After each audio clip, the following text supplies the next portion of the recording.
años de historia, ETA ha asesinado sin hacer distinciones. Policías, militares, periodistas, políticos, todos han estado en el objetivo de la banda terrorista. Sin embargo, hay una institución que no ha tenido que lamentar ninguna pérdida, aunque siempre ha estado en el centro de la confrontación. Se trata de la Iglesia Católica del País Vasco. Muchos la acusan de ambigüedad en este conflicto e incluso de estar en algunas ocasiones más cerca de los verdugos que de las víctimas. Un equipo de reporteros de Investigación 3 se ha desplazado hasta Euskadi para conocer el verdadero papel del clero vasco en el problema de la violencia. En los próximos minutos revelaremos quién es quién entre los religiosos que apoyan las ideas más radicales y su relación con otros miembros del clero que han sido amenazados por la banda terrorista. Este reportaje, en el nombre del Padre, ha accedido a algunos de los secretos mejor guardados de la Iglesia del País Vasco.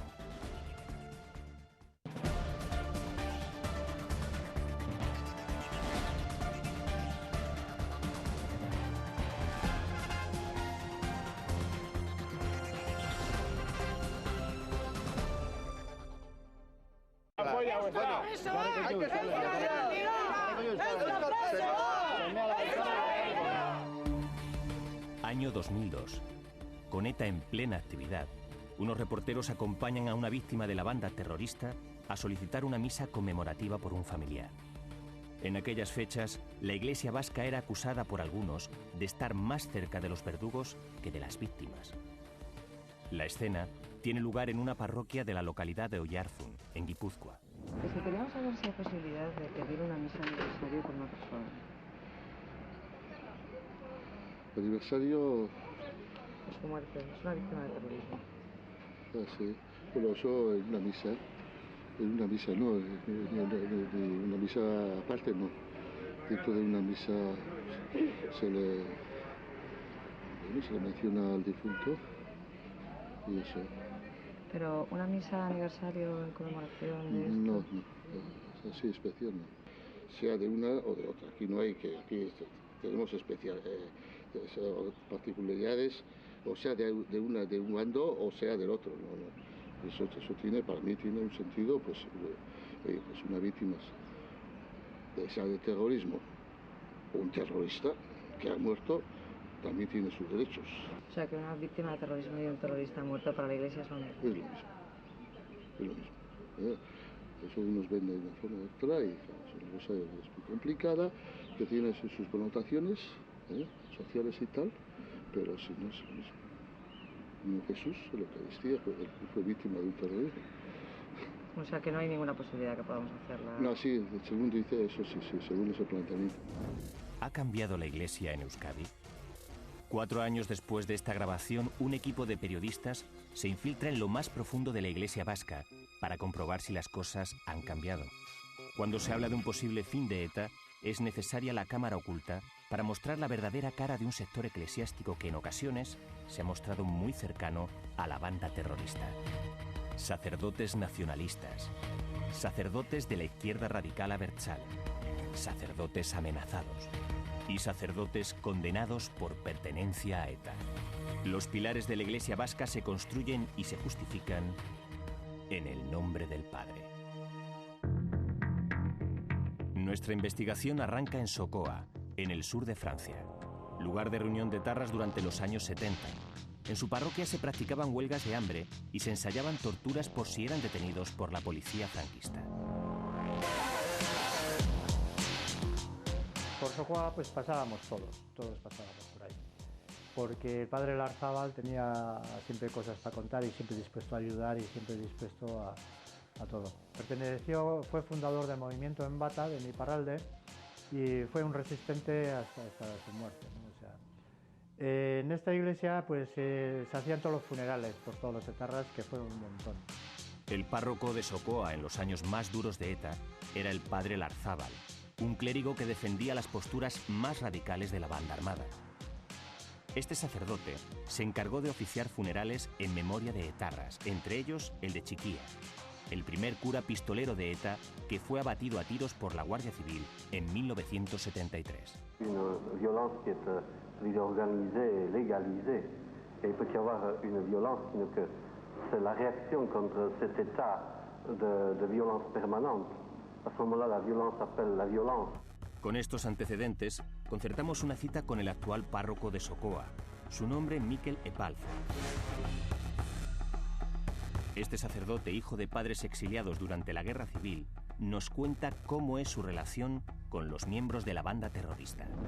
Mi labor ha sido de prestar apoyo, de escuchar, de ir a las cárceles también, hablar con ellos, de acudir a los tribunales, dar testimonio que no son, que son personas, que hay un problema vasco que existe desde hace siglos, que el pueblo vasco merece su total identidad y luchar por ello es luchar por una causa sana, buena, justificado por la Iglesia. Yo no soy de la bandera francesa ni de la bandera española. Soy profundamente vasco y profundamente democrático, ¿no? Con los curas que apoyaron a ETA. ¿No? Somos vascos, somos del pueblo vasco. Y la gente de ETA son una gente, pues, a veces maravillosa, de hijos del pueblo, y si se ha llegado a esas extremidades del conflicto, es por unas razones políticas internas, internacionales. No solo el padre Larzábal o Miquel Epalza se han sentido cercanos a ETA y sus ideas. A lo largo de los años y hasta hoy, muchos párrocos han oficiado misas por terroristas. La última vez se produjo en septiembre de 2003 en la parroquia de la localidad vizcaína de Navárnez. 4 sacerdotes oficiaron una misa en memoria de Arcaiz Otazúa, el último etarra fallecido. Murió en un tiroteo con 2 ertzainas a los que pretendía asesinar en el puerto de Herrera. Lo cierto es que tradicionalmente muchos han echado de menos una condena contundente por parte de la Iglesia a la banda terrorista ETA. Yo he sido testigo de decenas de funerales que se hacían en el País Vasco en el que no he visto ni una brizna de cariño, ni una brizna de empatía respecto de las víctimas del terrorismo, que a gente que venía de León le hacían una misa en euskera.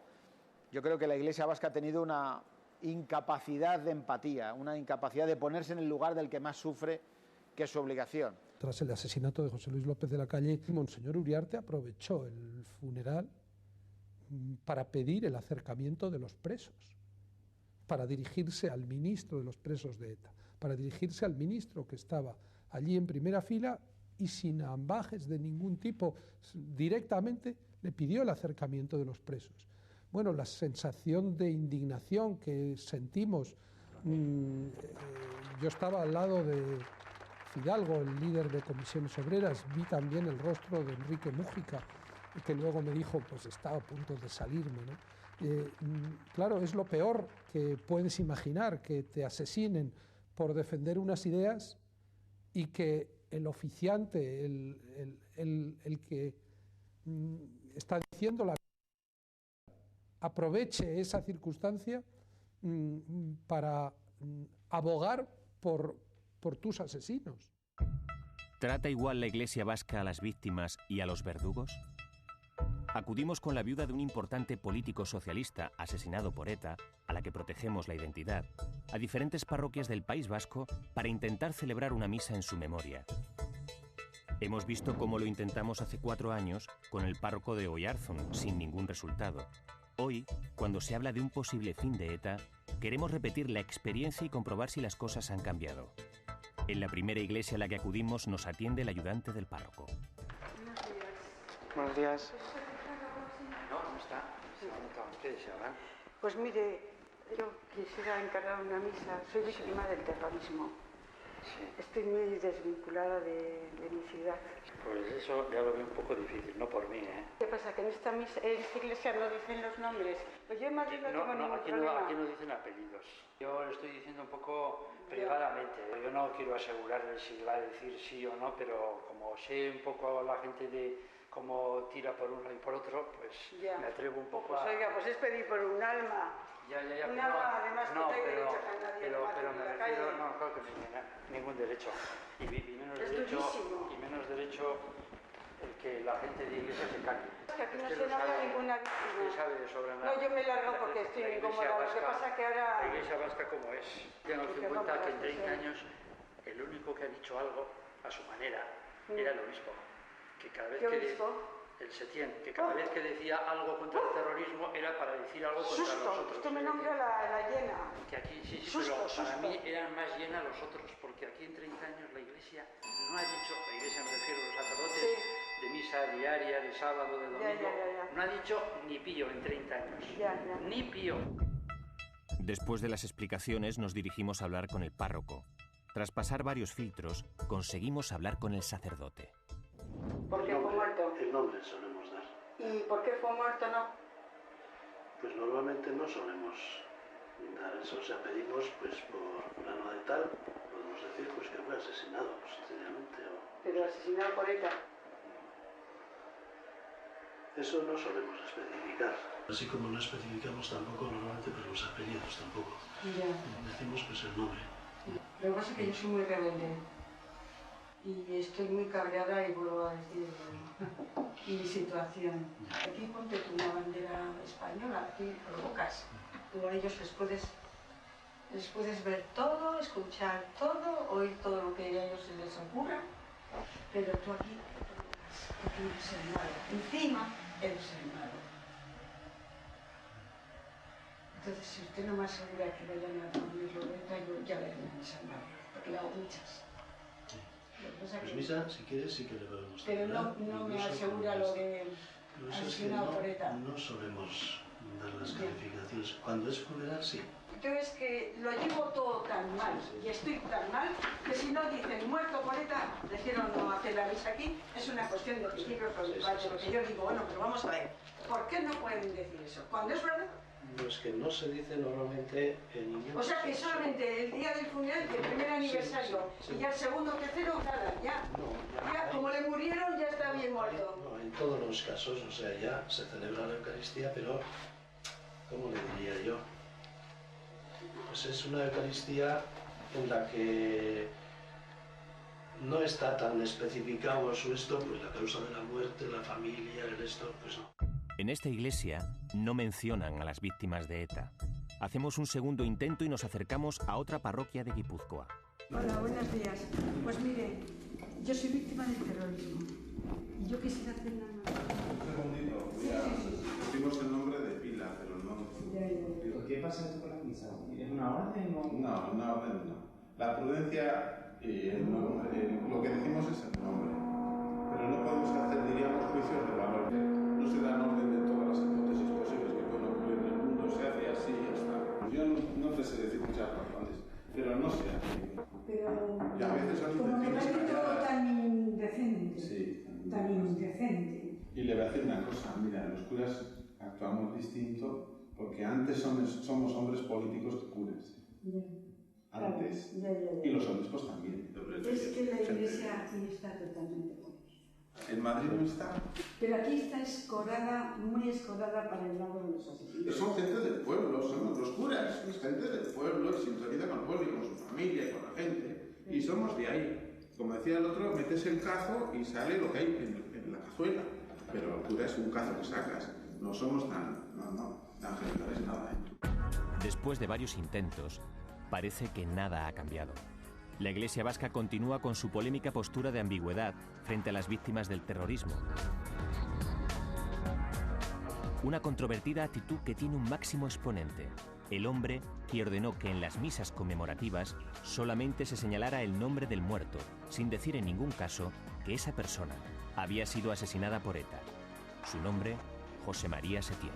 Es un hombre solitario, iba a decir casi, ¿no? Un hombre, un intelectual, un hombre frío, un hombre realmente consecuente tremendamente y que es un hombre de fe, es un hombre, podrás estar de acuerdo o no con él, pero no es un hombre que le manipula a nadie, ni la izquierda vasca, ni ETA, ni la conferencia episcopal, ni el Vaticano, es un hombre muy íntegro, una personalidad tremenda.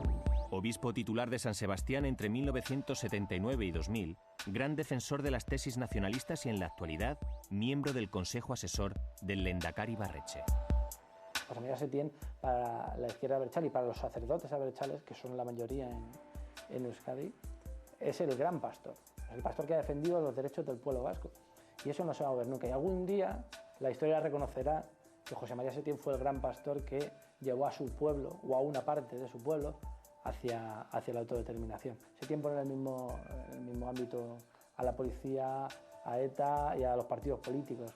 Setién nunca ha condenado al terrorismo por sí solo.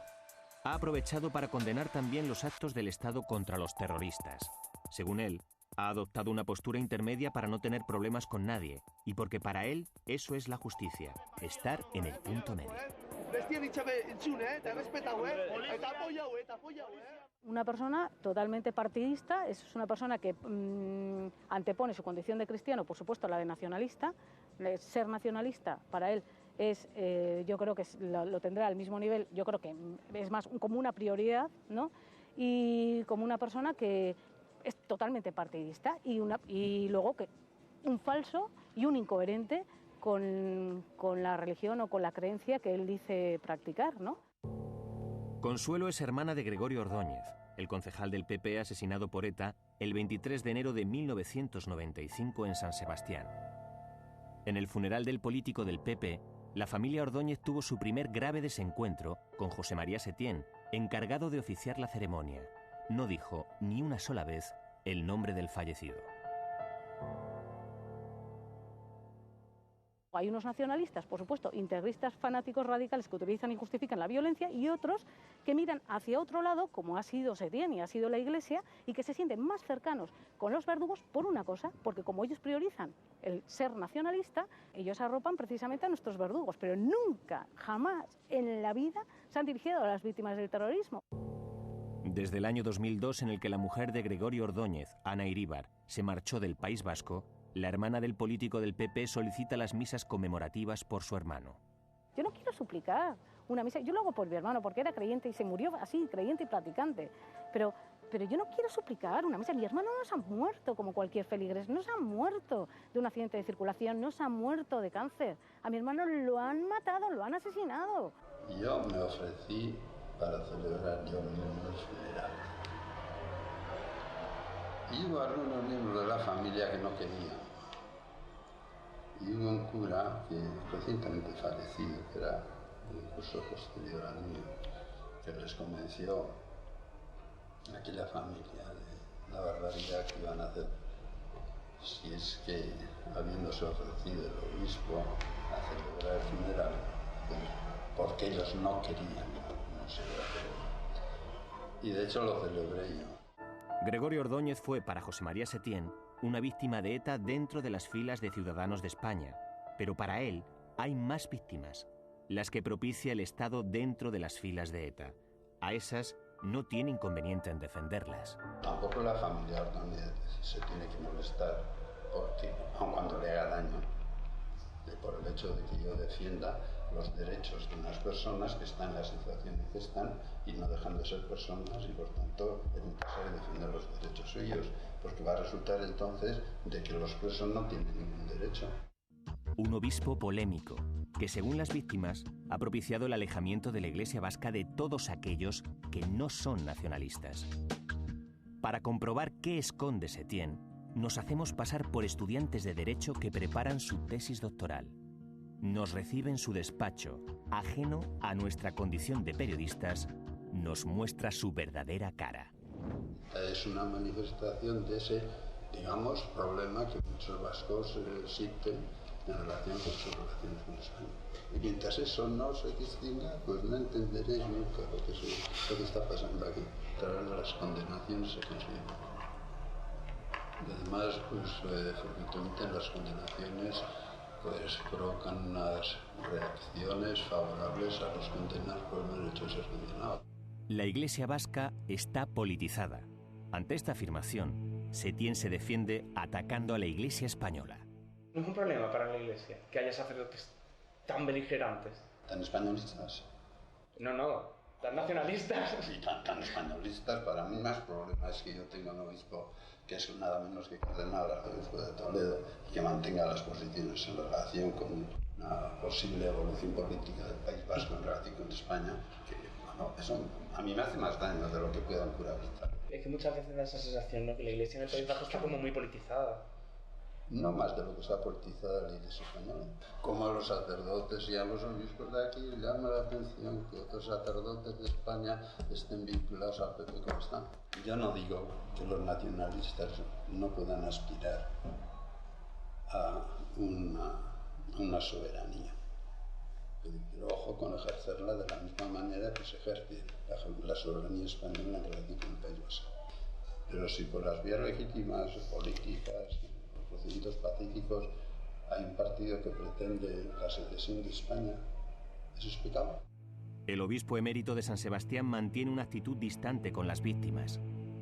Yo tengo que apoyar a las víctimas en sus reivindicaciones, pero a mí que no me pida que para que yo sea defensor de las víctimas tenga que adoptar una posición españolista que no pueda adoptar tratándose de las otras víctimas, de los presos, con una posición vasquista, separatista. Y otra cosa es hacer unas celebraciones en las cuales, aparte de lo que pueda suponer de interés religioso, se pretende convertir en actos políticos. Y por eso se mantiene pues, una legislación en virtud de la cual pues, no se celebran aniversarios, no se celebran, digamos, separados de otras celebraciones colectivas con su aniversario. Setién es el claro ejemplo de que una parte de la Iglesia vasca maneja criterios de valoración favorables y comprensivos hacia el mundo radical. Hay otros que han ido todavía más lejos, hasta el punto de haber colaborado con la banda terrorista. Es el caso de José Ramón Treviño, que ha estado en prisión por pertenencia a ETA. José Ramón Treviño considera que los presos de ETA son presos políticos. Dice que no ha cometido ningún delito. Director de Cáritas en San Sebastián. Nuestra cámara ha descubierto la verdadera personalidad de este religioso. José Ramón Treviño fue arcipreste de Irún y Hondarribia. En febrero de 1993 escondió en su parroquia a Iñaki Recarte y Ángel Luis Galarza, miembros del Comando Mugarri. Los dos terroristas venían de cometer el mayor atentado que se recuerda en Cantabria, en el que 3 personas perdieron la vida. Un momento vino con otro chico, pues yo en principio siempre he acogido en casa a todos, me pregunto, ni pido el carnet de identidad a nadie, no tengo código de migrante o que sea, y para notar una noche yo sin saber ni qué, ni por qué, ni para qué, no tampoco cuidado, ni vestido. Entonces, bueno, luego se aparecieron unas detenciones y unas declaraciones y pues me detuvieron. La primera sentencia fue de 3 años. Argumentaban la Audiencia Nacional como eximentes de beneficios del sacerdote. Estás abierto a todos, además dentro del sigilo y de la discrecionalidad que tiene el cura. Pero luego apelaron al Supremo y el Supremo, claro, quiso hacer una sentencia ejemplarizante. No quería que hubiera fisuras ahí, entonces desestimó un poco el tema de la eximente, entonces cuando me lo sacaron los 6 años. De la pena de 6 años de prisión, Treviño cumplió 2 y pasó a libertad condicional. A pesar de su condena, siempre ha contado con el apoyo de la jerarquía de la Iglesia vasca, que no lo destituyó de su cargo, sino que lo confirmó en él. En la actualidad se ocupa de la dirección de Cáritas de San Sebastián. Para el fiscal que instruyó el sumario, su condición de sacerdote hace más grave el delito. Yo creo que es una sanción que se ha impuesto a otras personas sin ser sacerdote y, lógicamente, por el hecho de ser sacerdote, desde mi punto de vista, incluso lo obliga aún más que a cualquier otro ciudadano. Pero para el Código Penal no hay ninguna exención por el hecho de ser sacerdote. Aprovechándose, yo más bien diría abusando de su condición de sacerdote en la parroquia, que lo cual, lógicamente, es un lugar para el sacerdote y no para ocultar a delincuentes, pues en la parroquia tuvo allí a estas personas tras cometer esos hechos tan graves. Yo en ese sentido sí, pero lo tengo más o menos claro. Es decir los presos de ETA pues, no son presos de una mafia que trapichea droga ni busca un lucro económico, de manera que no son delincuentes habituales. Son digamos, no sé, delincuentes que han cometido un delito, la violencia o lo que sea, pero la motivación es política. Que se apoyó al levantamiento de Franco, cuidado, o sea, aquí tenemos todos mucho que decirnos, y Raúl y compañía también, de la Iglesia Española, que todavía nos ha pedido perdón por eso, por apoyar una violencia ilegítima, terrorista, pues.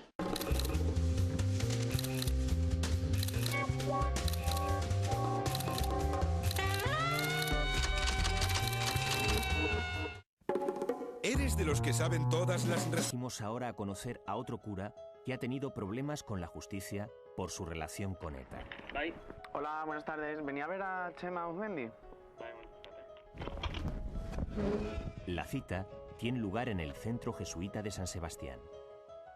Txema Auzmendi no se considera español. Fue miembro de la Coordinadora de Sacerdotes de Euskal Herria, director adjunto de Radio Popular San Sebastián. Txema Auzmendi, jesuita y secretario del Consejo de Administración del clausurado diario Egunkaria, fue detenido el 20 de febrero de 2003 por la Guardia Civil. El juez del Olmo ordenó su ingreso en prisión por un presunto delito de colaboración con banda armada. 5 días horribles, de un infierno, tratarte de humillarte y tratarte no como un ser humano, sino como un animal, quizás lo tratarán así. ¿Pero te pegaron o algo? No. No, pero pegar no es para humillar a una persona, pegar es lo más fácil. Sino no dejarte levantar la cabeza, no mirar a nadie a los ojos, tenerte con luz todo el día, unos interrogatorios inhumanos. Ni él ni sus compañeros recibieron ningún tipo de tortura. Vamos, a mí tengo la constancia porque yo mismo se lo he preguntado a la Guardia Civil y ellos siempre intentan hacerse las víctimas dentro de lo que es su estrategia como organización dentro del entramado de ETA, porque precisamente así pueden dar pena a organizaciones como Amnistía Internacional o a la propia ONU para que posteriormente pues, hagan o realicen informes en contra de las torturas inexistentes dentro de lo que es el colectivo de presos que están dentro del entramado de ETA. Daniel Portero es hijo de un fiscal asesinado por ETA y encabeza la acusación particular contra Auzmendi. Txema Auzmendi tiene que declarar en la Audiencia Nacional ante el juez y la Orden Jesuita le ofrece un abogado que la propia Orden Jesuita tiene para defender pues, a todos los miembros de su congregación.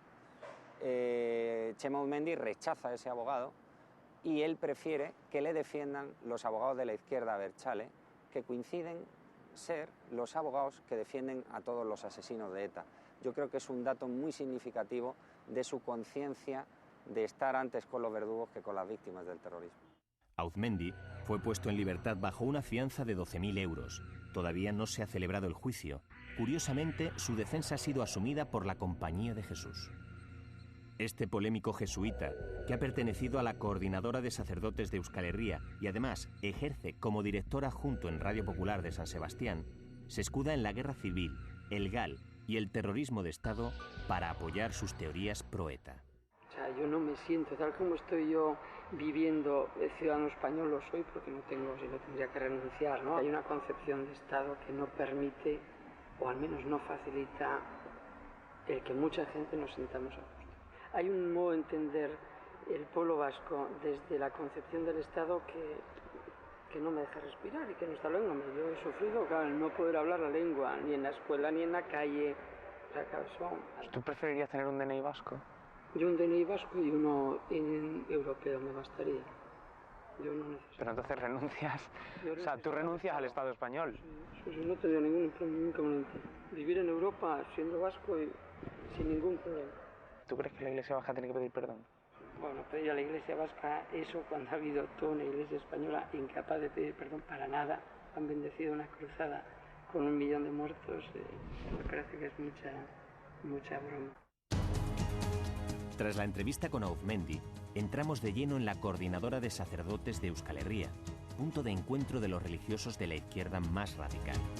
El nuevo contacto es Joseba Goñi, al que citamos en un hotel de las afueras de Bilbao. Joseba Goñi defiende la independencia del País Vasco, apoya el derecho a la autodeterminación, cree que la Iglesia vasca está dividida. Joseba Goñi colgó la sotana para encargarse del negocio familiar. Sin embargo, sigue vinculado a la Coordinadora de Sacerdotes de Euskal Herria, dirigiendo y editando la revista Herria 2000 Eliza. Goñi, ajeno a lo que estamos grabando, no tiene reparo en reconocer que comparte con ETA los objetivos, aunque no los fines. Nosotros, supuesto todo esto, nos identificamos con los objetivos, con la ideología y con la forma de pensar pues, de la izquierda del Chale, por ejemplo, o del Partido Nacionalista Vasco, o de ETA. Los objetivos son esos, que el pueblo vasco decida qué es lo que quiere. No lo que quieran los llamados nacionalistas, sino lo que quieran todos. Entonces, yo estoy totalmente de acuerdo con esos objetivos. Lo que me diferencia de ellos es que no estoy de acuerdo con con los medios que ellos utilizan para conseguir esto. Goñi nos facilita el nombre de Félix Placer, el fundador de la coordinadora. Nos citamos con él en Vitoria. Félix Placer, ideólogo de Batasuna, fundador de la coordinadora de sacerdotes de Euskal Herria, defiende la independencia del País Vasco. Félix Placer es un párroco en una pequeña iglesia de un barrio obrero. Además ha ejercido como profesor de teología en la Universidad de Vitoria. En ningún momento sospecha que somos periodistas, lo que facilita que se pronuncie abiertamente y con rotundidad a favor de la independencia y el derecho a la autodeterminación. Incluso enumera los puntos de encuentro que existen con ETA. Sí que compartimos, o diríamos, tenemos un planteamiento, diríamos, relativamente parecido en cuanto a la libertad, que un pueblo tiene derecho a decidir, que un pueblo tiene derecho a su cultura, que un pueblo tiene derecho a elegir también el sistema económico que le parezca más conveniente, eso por ahí, ¿no? Y en eso sí que hay, diríamos, algunos puntos de encuentro. Llamaría puntos de encuentro, ¿eh? Pero la defensa de ese derecho, o sea, sí, justificaría la muerte de otras personas y tal. ¿O? No, que en absoluto, nunca hemos dicho eso, ¿no? Nunca.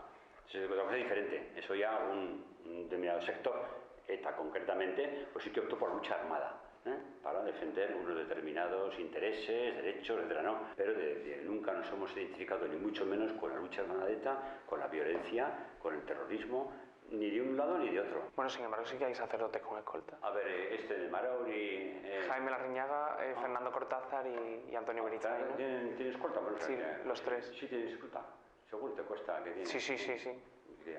Quizá tengan, sí. Pero vamos, no creo que hayan tenido... Bueno, son miembros de la Iglesia, ¿no? Que de alguna manera ETA también podía... Si van a escolta, pero no me consta, poca información que tenga sobre ese punto, que haya habido nunca una amenaza directa a estas personas por parte de tal. Me cuesta, no sé cuál ha habido, no lo puedo decir, ellos tendrán que decirlo.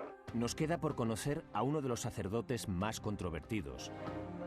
Jesús Lezaun, creador de la coordinadora de sacerdotes de Euskal Herria, defensor de la línea más dura. Se considera víctima de la situación política.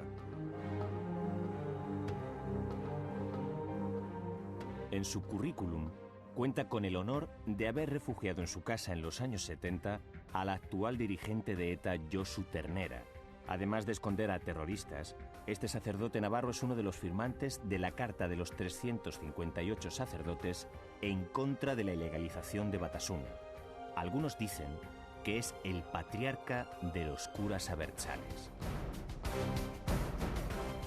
Hice una vez, en tiempos de Mari Castaña, pues tener refugiados en casa porque les perseguía la policía pues unos días, pero les va a dar 40 años. Hombre, Urruticoechea, ¿sabes quién es? Pues ahora dicen que es el jefe de ETA, porque ese ya salió de la cárcel y fue parlamentario en Vitoria, se escapó. Se metió a la clandestinidad porque lo querían procesar por un atentado de no sé qué, y entonces se fue. Y parece ser que está relacionado con ETA, en el que había militado toda la vida. Bueno, pues ese tendrá, ahora pues 50 años tendrá ya. Y cuando estaba refugiado en mi casa, pues tenía 22. Aquí víctimas del terrorismo somos todos. Yo me considero víctima, porque no creo que haya hombre que sufra, aunque sea de las familias de los muertos por ETA, que sufra como yo, o yo al menos no me considero sufrir menos que él, por la situación política. Aquí tiene que pedir perdón todo el mundo. Pida el gobierno perdón a ETA por los muertos del GAL, por todos los muertos en las cárceles, que son muchos, por todos los muertos yendo a visitar a las cárceles de todos los que están exiliados, vamos, los tiene por ahí, por las cárceles de España, ¿no? Posturas como las de Lezaun han abierto grandes heridas en la Iglesia y han provocado grandes odios. Es un personaje polémico continuamente enfrentado a su obispo Fernando Sebastián, al que acusa de querer españolizar Navarra. Además, lo acusa de ser un imperialista. Mi obispo, pues no me entiendo. Su obispo es Fernando Sebastián. Sebastián, que es un españolista de pro. Él es un imperialista hispánico. Le escribía a un periodista mandándole una cosa, le decía, mira, aquí está, ahí te mando esto, ya ves que don Fernando sigue haciendo de de virrey de Navarra con todas las de la ley. Es un españolista total. Y aquí yo creo que no lo ha entendido a Navarra, o al problema vasco en general. Fernando Sebastián es arzobispo de Pamplona y obispo de Tudela. Mantiene una postura constitucionalista frente a los sacerdotes abertzales y huye de enfrentamientos. Esa es una actitud que eclesialmente no puede ser legitimada y que no hace ningún bien para el ministerio apostólico. Cuando un sacerdote se deja dominar por una preocupación política, su propio ministerio se resiente. Fernando Sebastián es la cara opuesta al clero vasco. Condena sin tapujos la violencia de ETA y se aleja de las tesis nacionalistas.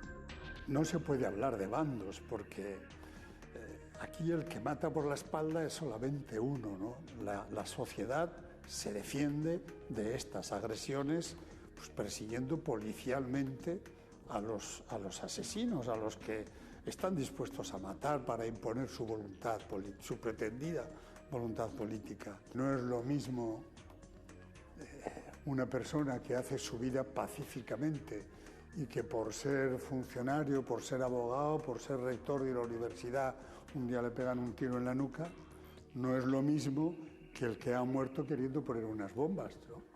No se puede equiparar.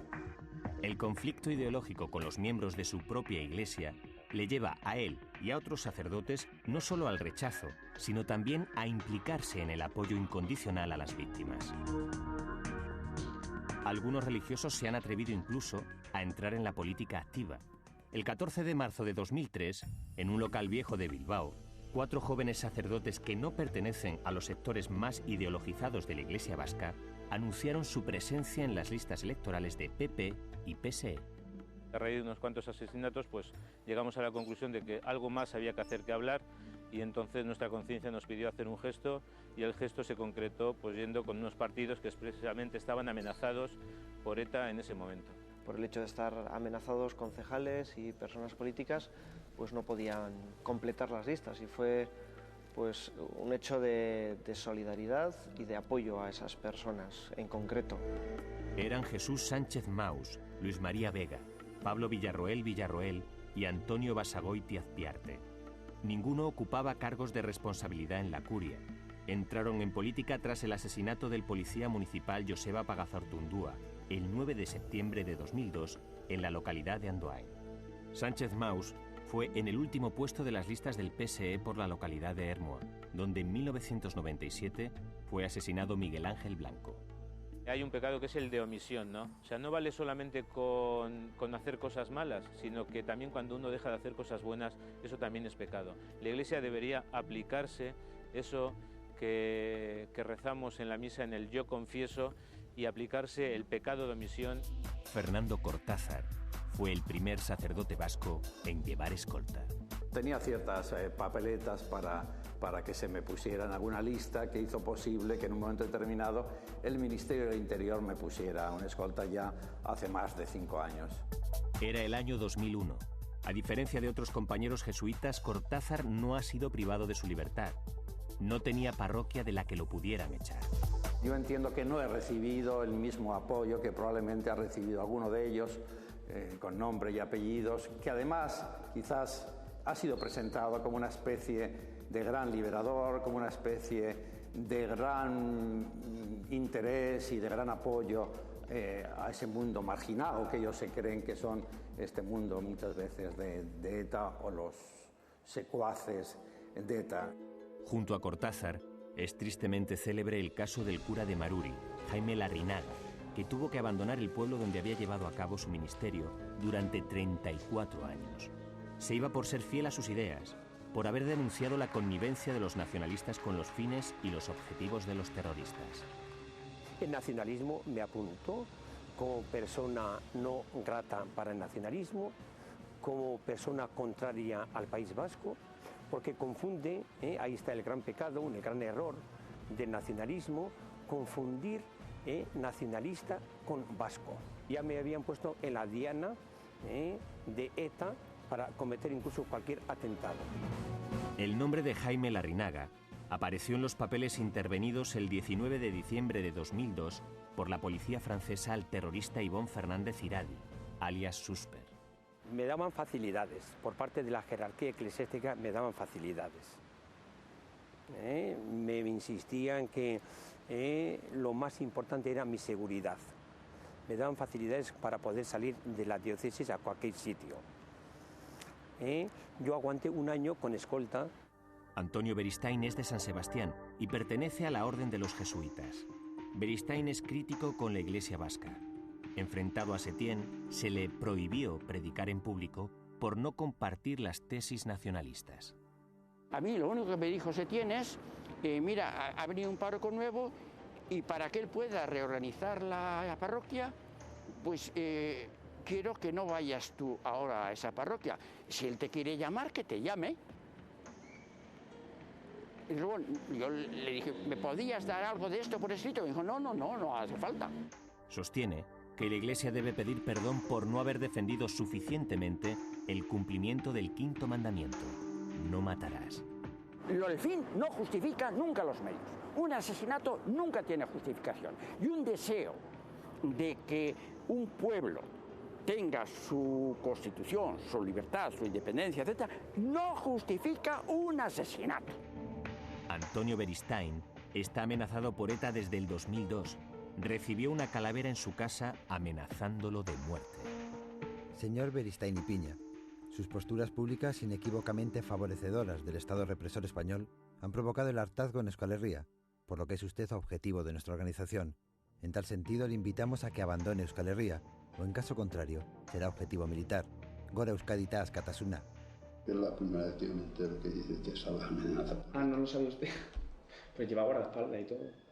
No, hay mucha gente que lleva guardaespaldas, pero no por eso están amenazados, como dices tú, que está amenazado el padre Beristain. Si dice que todos aquellos que ejercen una función política conviene que lleven una guardaespaldas, porque son potenciales objetivos, por tanto posibles de ETA, eso no quiere decir que todos ellos hayan experimentado amenazas de esa naturaleza.